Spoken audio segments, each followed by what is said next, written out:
Assalamualaikum warahmatullahi wabarakatuh. Perkenalkan, saya Nisa Baiz Fadilatul Zahra dari kelas MPA. Saya akan mempresentasikan materi yang berkaitan dengan paradigma epistemologi Islam.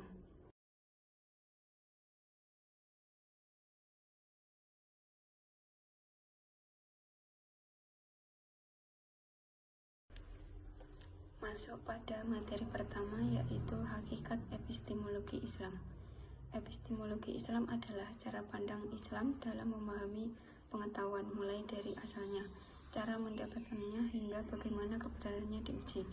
Berbeda dengan epistemologi Barat, yang cenderung sekuler, epistemologi Islam berakar pada wahyu, namun tetap memberi ruang pada akal dan pengalaman.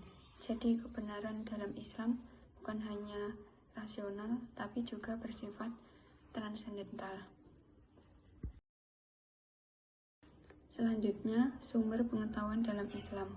Dalam epistemologi Islam, sumber pengetahuan tidak tunggal. Wahyu menjadi otoritas tertinggi, tetapi akal digunakan untuk menafsirkan dan memahami.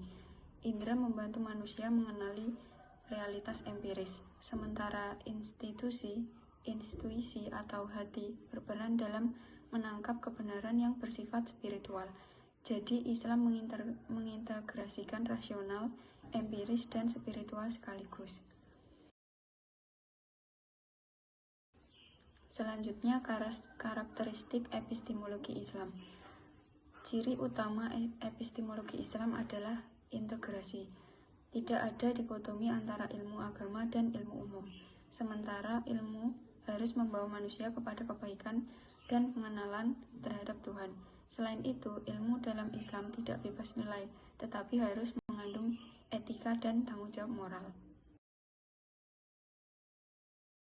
Selanjutnya, dalam tradisi keilmuan dikenal 3 metode utama. Yang pertama ada bayani, menekankan pada teks seperti tafsir Al-Quran. Yang kedua burhani, menggunakan logika dan rasio seperti filsafat. Sedangkan irfani lebih pada pengalaman batin atau spiritual. Ketiganya tidak saling bertentangan, tetapi saling melengkapi dan memperoleh kebenaran.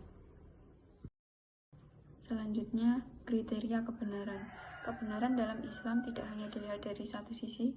Suatu ilmu dianggap benar jika tidak bertentangan dengan wahyu, dapat diterima akal, terbukti secara empiris, dan membawa manfaat bagi kehidupan manusia.